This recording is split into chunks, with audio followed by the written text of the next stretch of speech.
સુરતના બુડિયામાં જુગારધામ પર રેડ કરવામાં આવી 2 આરોપી ઝડપાયા છે। 12 આરોપી ફરાર થઈ ગયા છે। માથાભારે બુટલેગરો જુગાર રમતા હતા। બુટલેગર કાલુ મનોજ સહિત આરોપીઓ ફરાર છે।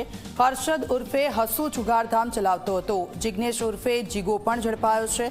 સ્વિફ્ટ કારમાંથી દારૂનો જથ્થો મળી આવ્યો છે। રૂપિયા 16.82 લાખનો મુદ્દામાલ જપ્ત થયો છે।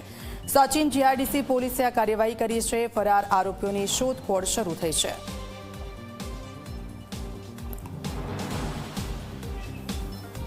સંવાદદાતા ચેતન અમારી સાથે ફોનલાઈન પર જોડાઈ ગયા છે। ચેતન, સ્વાભાવિક છે કે 7મ 8મ આવે છે ને એ દરમિયાન પોલીસ પણ સતર્ક બની છે। કેટલીક જગ્યાઓ પર રેડ કરવામાં આવી। સુરતમાં બુટલેગરો જુગાર રમતા હતા। શું વિગતો, શું કાર્યવાહી પોલીસ તરફથી?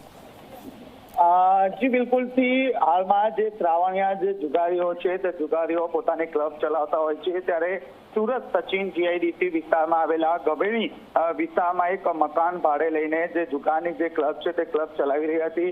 આ દરમિયાન સચિન જીઆઈડીસી પોલીસ મથકના જે પીએસઆઈ છે તેમને બાતમી મળી હતી। બાતમીના આધારે પોલીસ જે છે તે ટેમ્પામાં સુતા ત્યાં પહોંચ્યા હતા કે જેને લઈને જે જુગારીઓ છે તેમને કોઈ પણ પ્રકારની ભણક ના ઉઠે।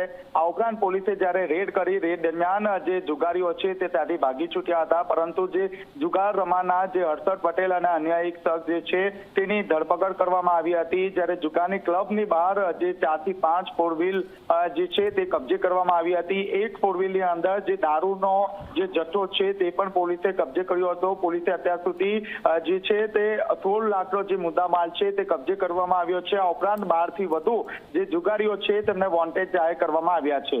જી બિલકુલ, આભાર ચેતન સમગ્ર વિગત બદલ।